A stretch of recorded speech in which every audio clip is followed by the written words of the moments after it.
Marcos capítulo 14, versículos de 3 a 9, nós vamos ler responsivamente. Marcos 14, versículos de 3 a 9, diz assim a palavra de Deus: Estando ele em Betânia, assentado à mesa, em casa de Simão, o leproso, veio uma mulher que trazia um vaso de alabastro com unguento de nardo puro, de muito preço, e quebrando o vaso, lhe derramou sobre a cabeça. Os irmãos.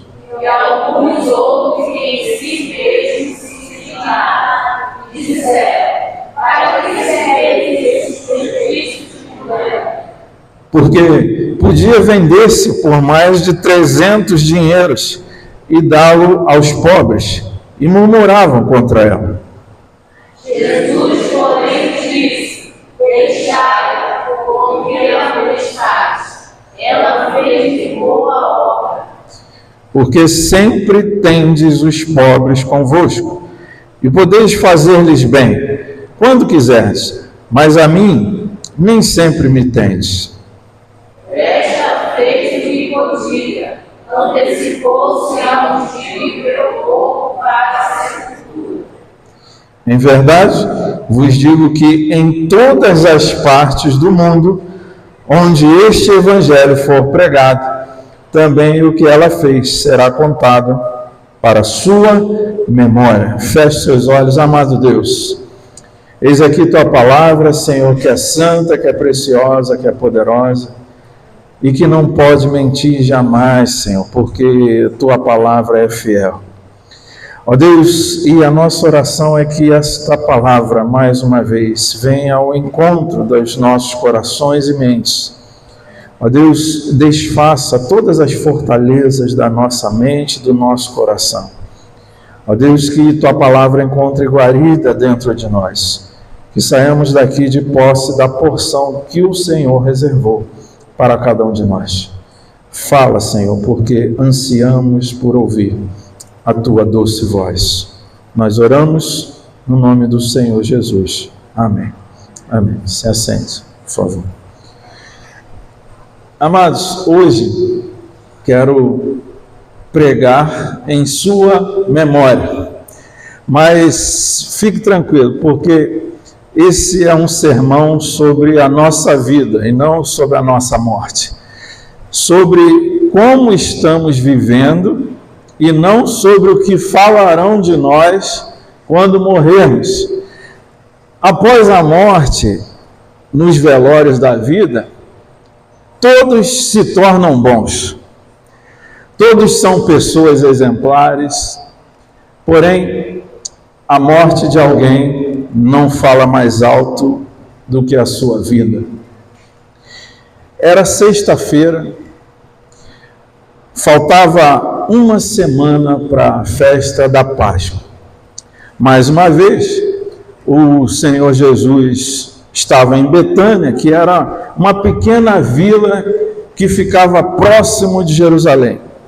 Havia uma família nessa vila muito amada por Jesus, a família dos irmãos Maria, Marta e Lázaro.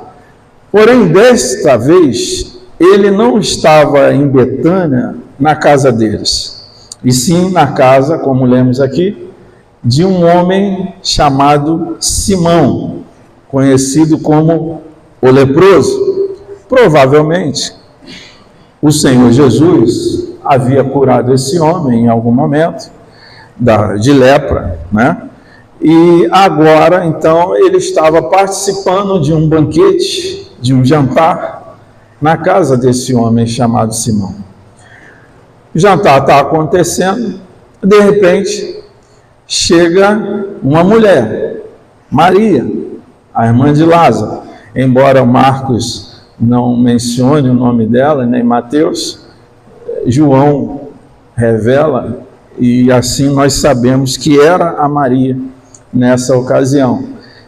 Vale abrir um parênteses aqui para dizer que esse episódio, essa Maria, não é a outra mulher chamada de pecadora, uma meretriz, que lava os pés de Jesus com as suas lágrimas, num outro relato do Evangelho de Lucas. Aquela é uma outra situação.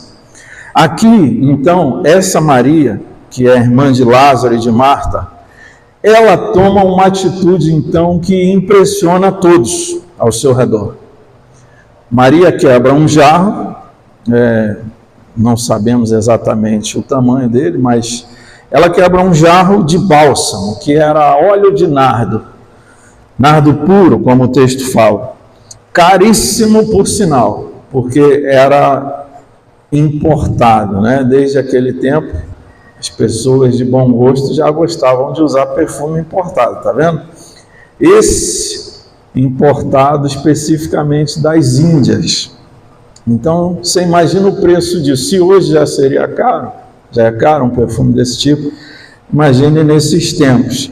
Para ser mais preciso, esse perfume, a quantidade de perfume que ela então quebra e oferece ao Senhor, valia algo em torno de uns R$18.200 nos valores atuais.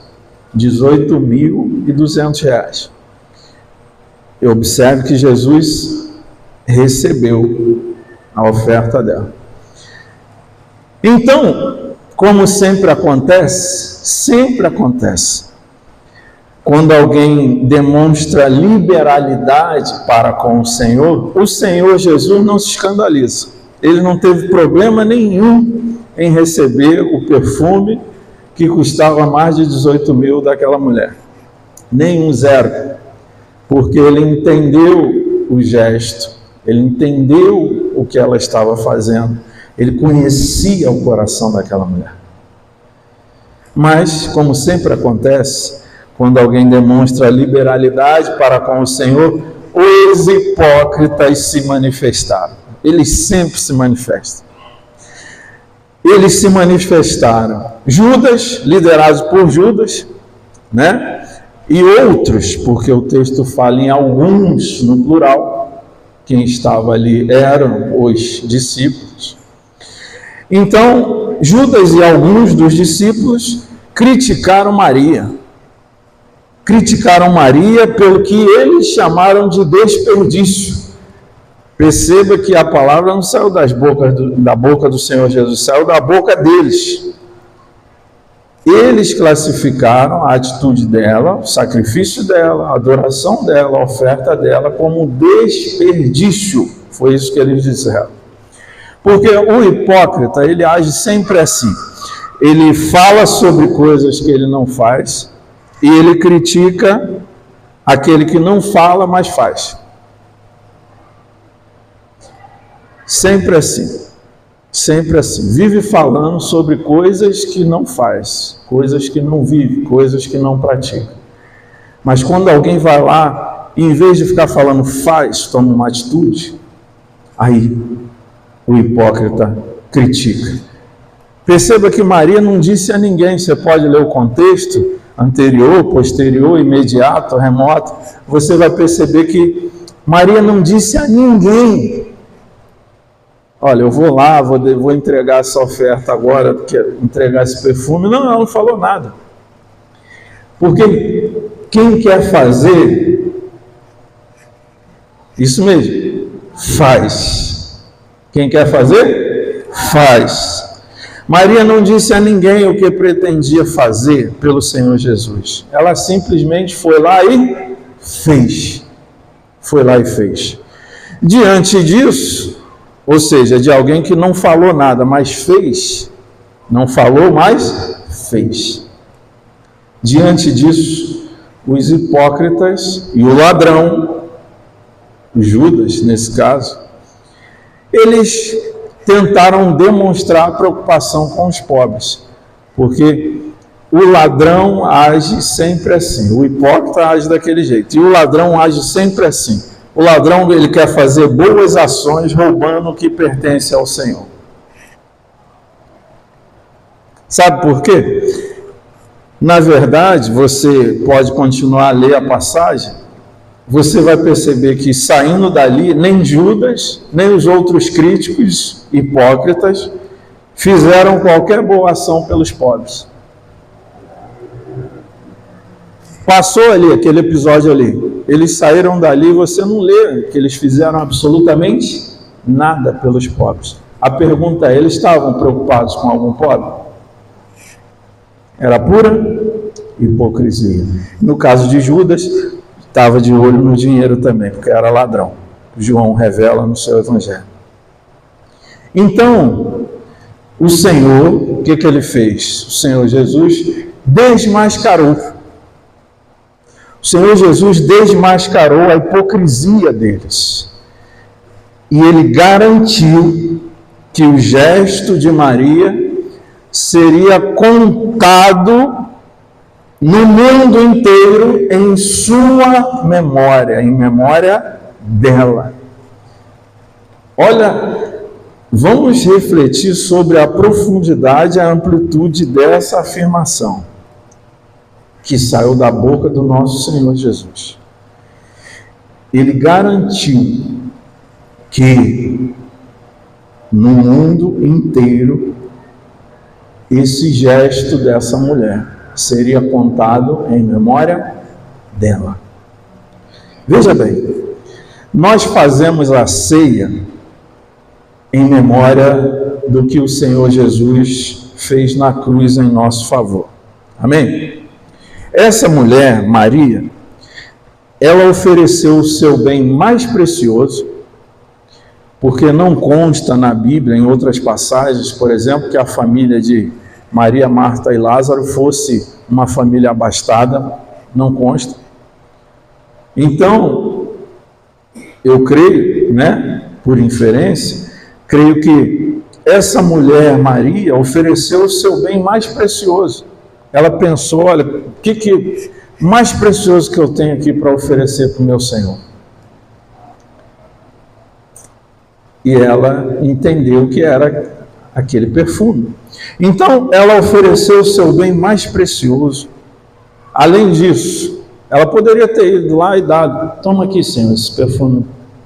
Toma aqui entregue nas mãos dele. Mas não. Ela não se contentou apenas em oferecer o bem mais precioso que tinha. Ela fez isso em forma de adoração. Adoração. Como falávamos aqui agora há pouco. Porque eu vi, como por exemplo, vi aqui colocar dinheiro nessa arca. É a coisa mais fácil do mundo. Mas vir aqui e fazer disto uma atitude de adoração é totalmente diferente. Entender isso como um gesto de adoração é totalmente diferente.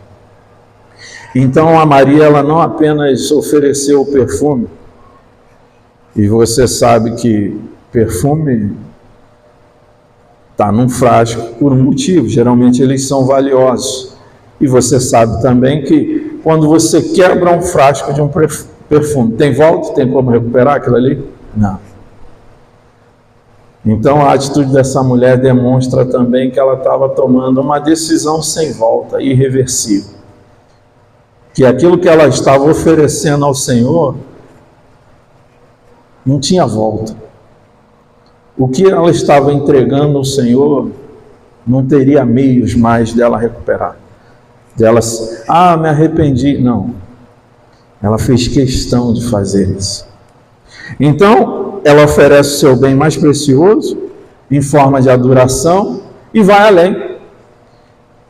Também na forma de serviço ao Senhor, porque Ele próprio dá testemunho.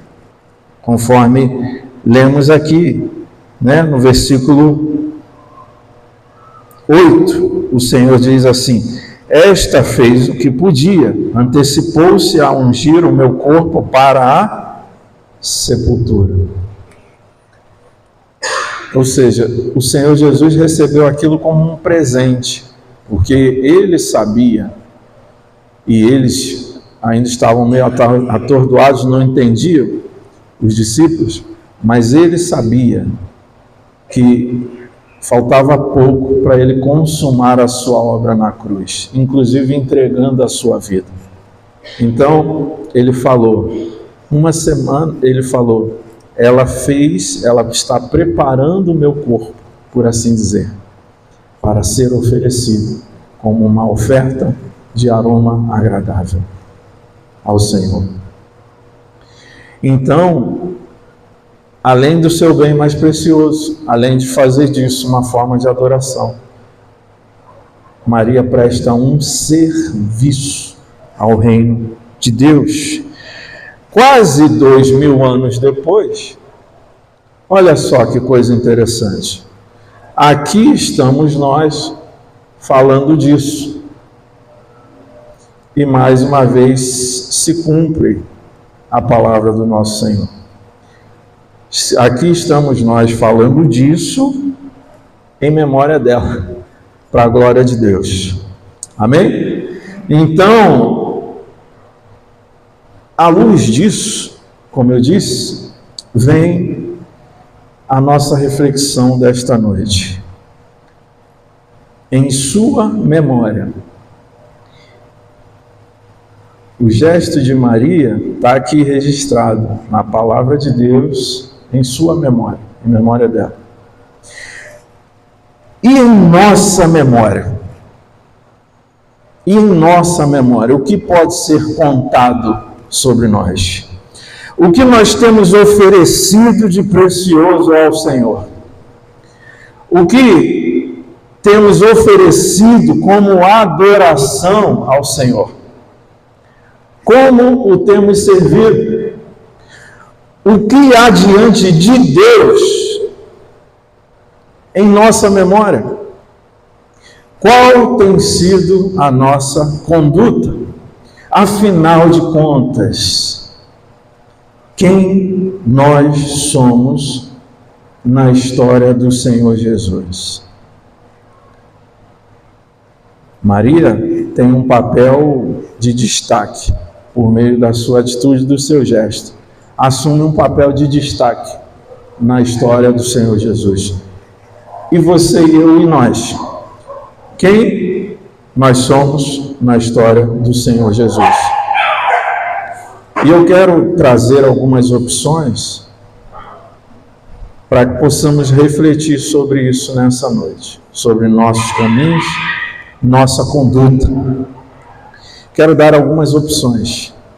Em Marcos, ainda no capítulo 14, seguindo na narrativa, versículos 10 e 11, dizem assim: E Judas Iscariotes, um dos 12, foi ter com os principais sacerdotes para lhe entregar. Os irmãos. Eles ouviram fofocar e prometeram dar dinheiro, e buscava como entregaria em ocasião oportuna. Quem somos nós na história do Senhor Jesus? Maria fez parte da história do Senhor Jesus.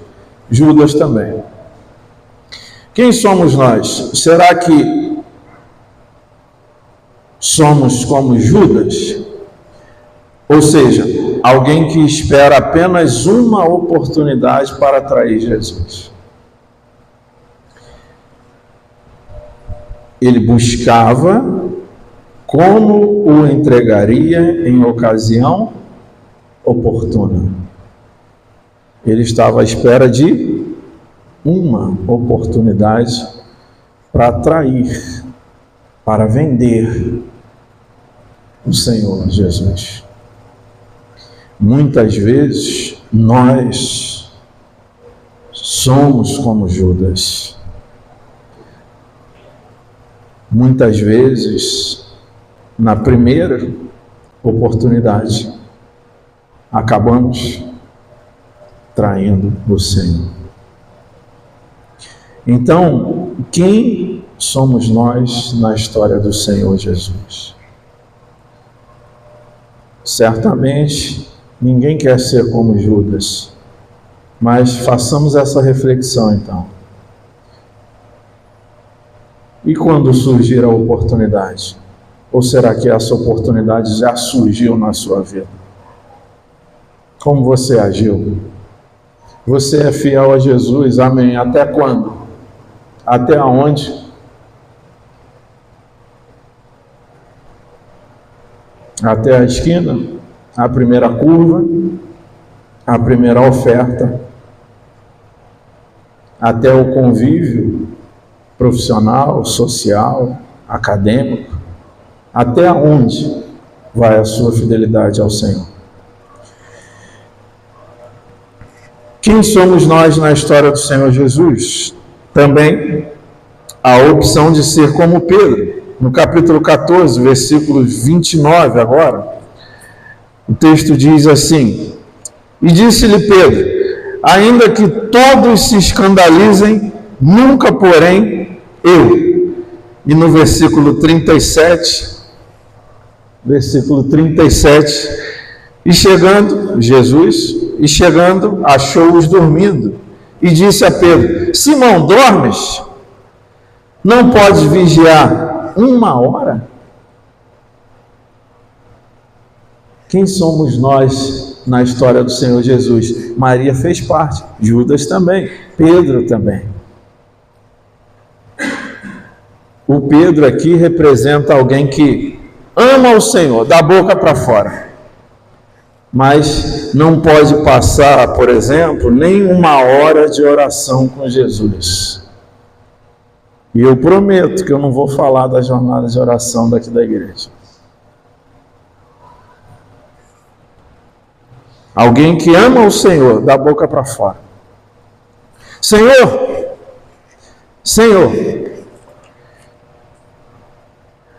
ainda que todos se escandalizem, nunca, Senhor. Eu nunca. Ninguém mandou ele falar isso, ele que falou.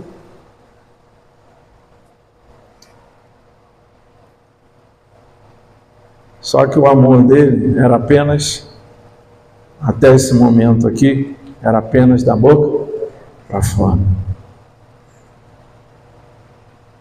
Quando Jesus mais precisou do apoio dele, lá no Getsemane, suando sangue, orando, clamando, prestes a encarar aquela cruz, e muito mais do que isso, né? Que não era só a cruz, o madeiro ali, que já era muita coisa, mas Jesus chama seu círculo mais próximo, mais íntimo, Pedro, Tiago e João. Vamos ali, vamos orar comigo. Passamos tanta coisa juntos, vamos orar comigo que é a hora da minha maior aflição. E interessante que Jesus acha os 3 dormindo, mas chama a atenção dele. Por quê? Porque ele foi quem disse, todos podem se escandalizar, eu não. Eu sou o cara. Eu não. Eu te amo mais do que todos eles. Então tá bom. Os 3 estavam dormindo. Simão, está dormindo? Nem 1 hora, Simão. Você pode orar comigo? Vigiar em oração comigo nem 1 hora. E diz que me ama. Quem somos nós, amados, na história do Senhor Jesus? A narrativa continua no versículo 51 agora, e 52. Encontramos uma outra opção de quem podemos ser na história do Senhor Jesus. 51 diz assim, e certo jovem o seguia, envolto em um lençol, sobre o corpo nu, e os jovens lançaram-lhe a mão. Os irmãos,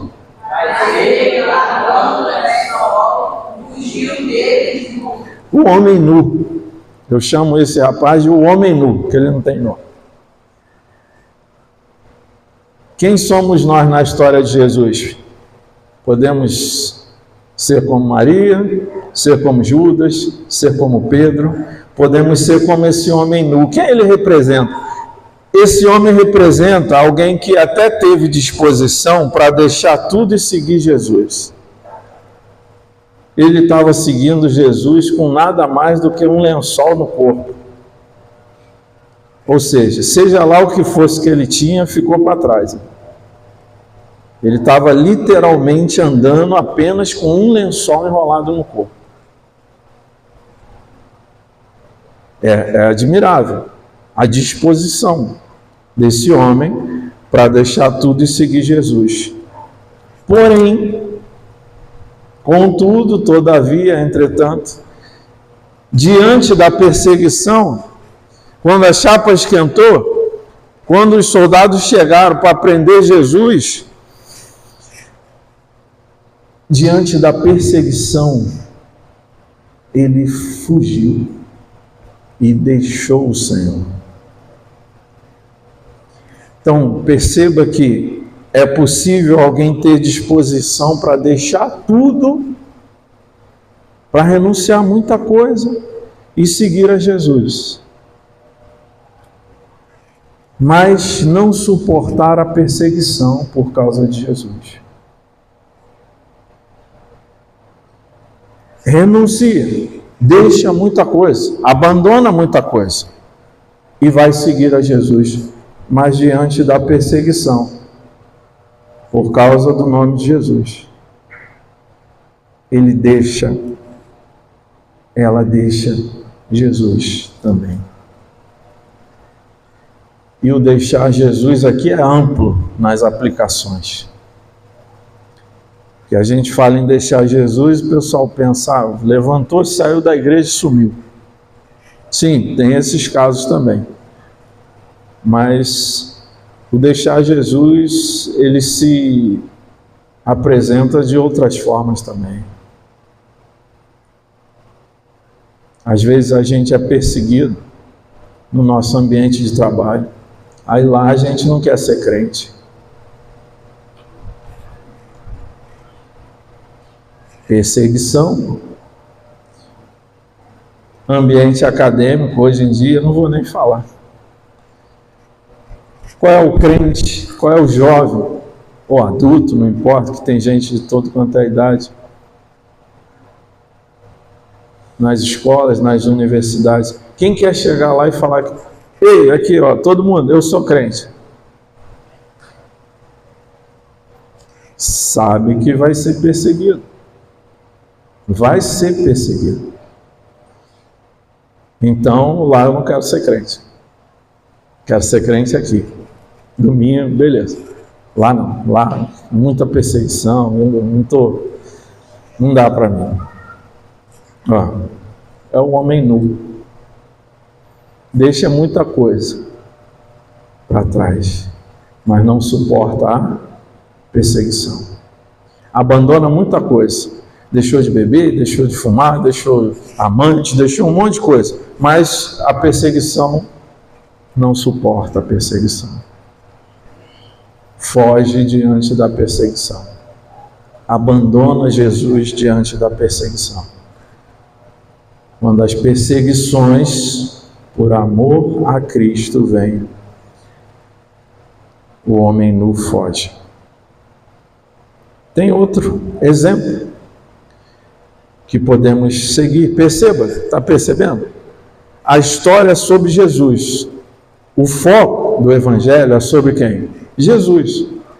Só que você percebe que tem um monte de gente que faz parte da história dele. Na narrativa você vê todas essas pessoas, cada uma com uma atitude, cada uma com um comportamento. E a reflexão para nós nessa noite é essa. É que tipo de pessoa nós queremos ser na história de Jesus, porque Jesus também, nós também entramos na história de Jesus. Amém? Amém? Não é isso? Então, que tipo de pessoas nós queremos ser? A Maria, o Judas, o Pedro, o homem nu. Vamos ver mais uma opção aqui. Já estamos no capítulo 15 agora, no versículo 21 de Marcos 15, 21. Vamos lá? Todos juntos? 1, 2, 3. E Simão, primeiro, para Alexandre, que por ali passava, indo no campo que levava as condutas. Simão Cirineu. É possível também ser um Simão Cirineu na história de Jesus. E quem ele representa? Simão Sirineu representa alguém que até carrega a cruz. Até carrega. Mas à base de constrangimento e por obrigação. Carregou? Carregou. Mas o texto diz, porque eles o constrangeram. Eles o obrigaram. Foi por isso que ele carregou. Ele não se ofereceu, ele aqui, divide aqui, não. Até carrega a cruz, mas a base de constrangimento, a base de obrigação. Quantos crentes por aí e por aqui, quantas vezes nós carregamos a cruz, por assim dizer, mas fazemos isso, olha, a fim de estar aqui, eu não estava mesmo não, mas eu vim aqui porque vai pegar mal. Pensou, o pastor não vir na igreja domingo? Como é que fica isso? Vai ficar meio complicado, né? Constrangimento, obrigação.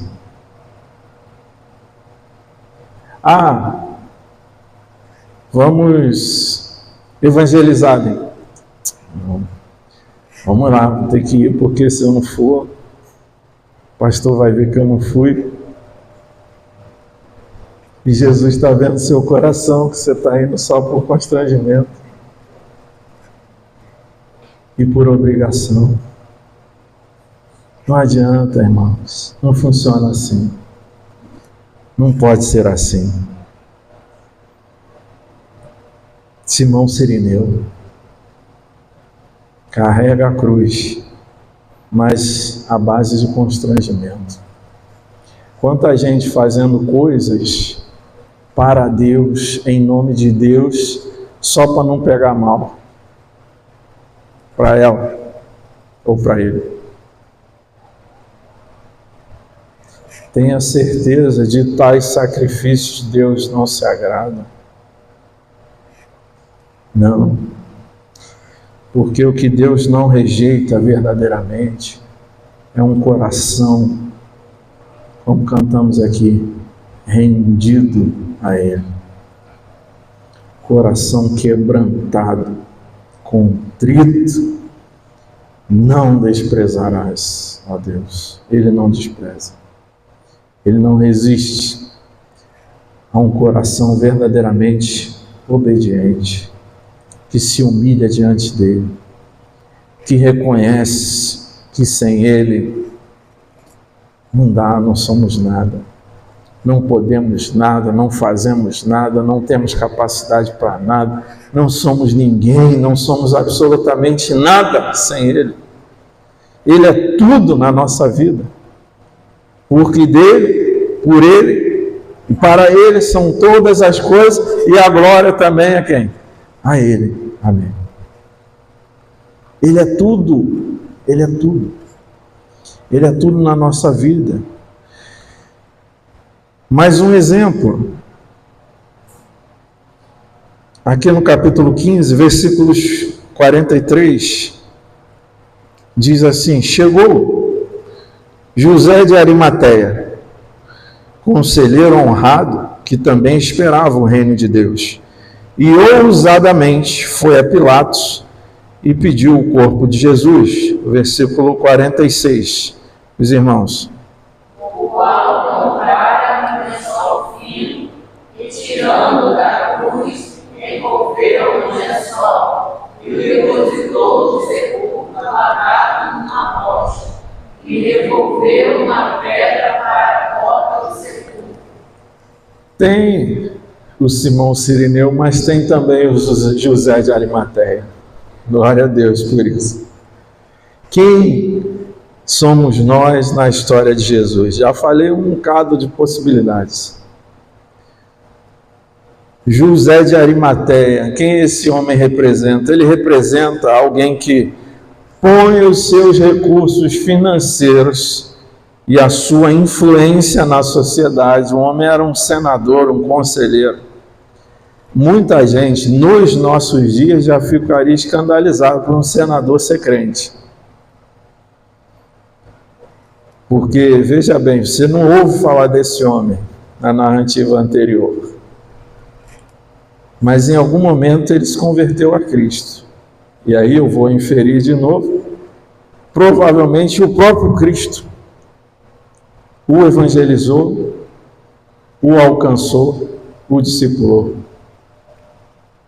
Porque esse homem chega num dos momentos mais cruciais. E ele tinha a posição, a influência. Ou você acha que até hoje o governador recebe qualquer um lá? O governador aqui nosso. É assim? Chegou lá, ele recebe? Não. E você acha que Pilatos, Pôncio Pilatos, recebia qualquer um, a qualquer hora? Não. Para ter uma audiência com o governador, ele era alguém muito importante, de fato é. Então ele usa essa influência que tinha na sociedade da época, vai até o governador e usa também o seu recurso financeiro, porque ele tinha, usando a nossa linguagem de hoje, ele tinha um jazigo, por assim dizer, zerado, um sepulcro de gente rica lá guardado. Não se sabe se ele adquiriu isso especificamente para o Senhor ou se ele já tinha isso em sua propriedade. Seja como for, ele pôs o seu recurso financeiro, que ele comprou aquele sepulcro, que era novo e era preparado para alguém importante ser sepultado ali. Ele põe os seus recursos financeiros, ele usa a sua influência, vai lá no governador e põe tudo isso à disposição do Senhor. Então, se tem Judas, se tem Pedro, se tem tudo isso, se tem o homem nu, se tem Simão Cireneu, nós também temos a opção de ser como José de Arimateia, de pôr aquilo que temos à disposição do nosso Senhor, inclusive recursos financeiros. Estão vendo aqui que não é pecado não. Amém? Amém. Porque em muitos momentos a obra de Deus, o próprio Senhor precisou. Veja bem, veja como essa história está, para onde essa história está indo. Começou com o Senhor recebendo uma oferta de 18 mil de uma mulher e está terminando com ele sendo sepultado num sepulcro, sei lá quanto. Você sabe quanto é um jazigo perpétuo aí até hoje em qualquer cemitério bom? É barato? Veja que Jesus não tem problema em receber aquilo que de coração liberal é oferecido a ele.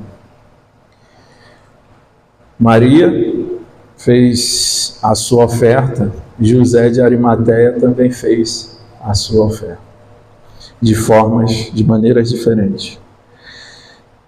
O último exemplo que eu quero dar de opções que nós podemos seguir em relação ao nosso relacionamento com o Senhor, do que a gente quer deixar em nossa memória, do que a gente quer realizar em nossa memória, do que você pode realizar em sua memória. Mas lembre-se do que eu disse no início, o sermão não é sobre a morte, é sobre a vida. É sobre a vida, é sobre o aqui, o já, o agora, o presente. No versículo 47, vamos ler todos juntos esse versículo? 1, 2, 3. E Maria Madalena e Maria, mãe de José, observavam onde o punho. Observavam.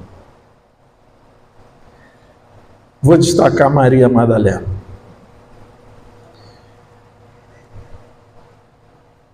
Maria Madalena representa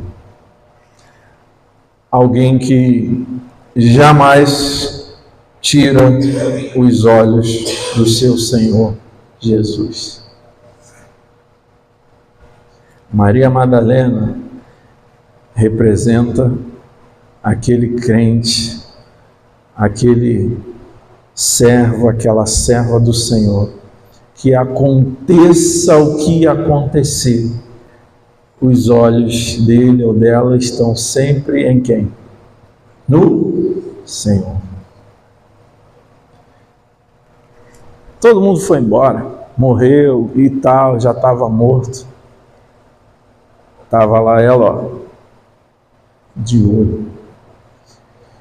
Inclusive porque ela já estava planejando, né? Você lê aqui, seguir a narrativa bíblica, você vai ver que no dia seguinte, no domingo, ela chega cedo lá.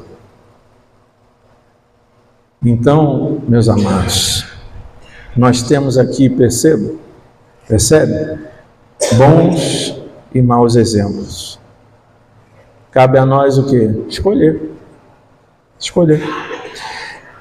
Quem é você na história do Senhor Jesus? Quem é você? Talvez um Simão Cirineu, um José de Arimateia, homens completamente desconhecidos até chegar a essa parte da história de Jesus, mas que eram conhecidos por Deus. Talvez você seja um desses, desconhecido dos homens, mas conhecido por Deus. Ninguém tinha ouvido falar de José de Arimateia, ninguém sabia quem era esse José de Arimateia. Mas Jesus conhecia ele, e ele conhecia Jesus. Era um desconhecido dos homens, reconhecido por Deus. Quem é você na história do Senhor Jesus? Você já se perguntou, por exemplo, onde estavam os apóstolos enquanto Simão Cirineu carregava a cruz? Onde eles estavam? Era perigoso. E o Simão não estava correndo risco? Era perigoso só para eles, os 12? Onde eles estavam? Os apóstolos, onde estavam? Um desconhecido foi quem carregou a cruz.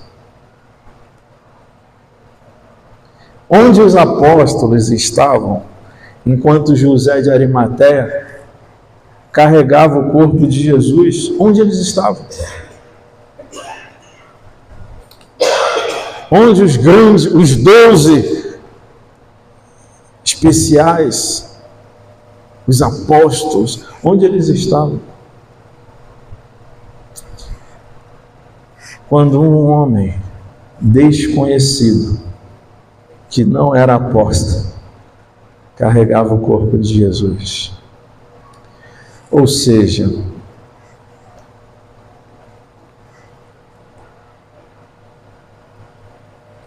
quem nós somos na história de Jesus?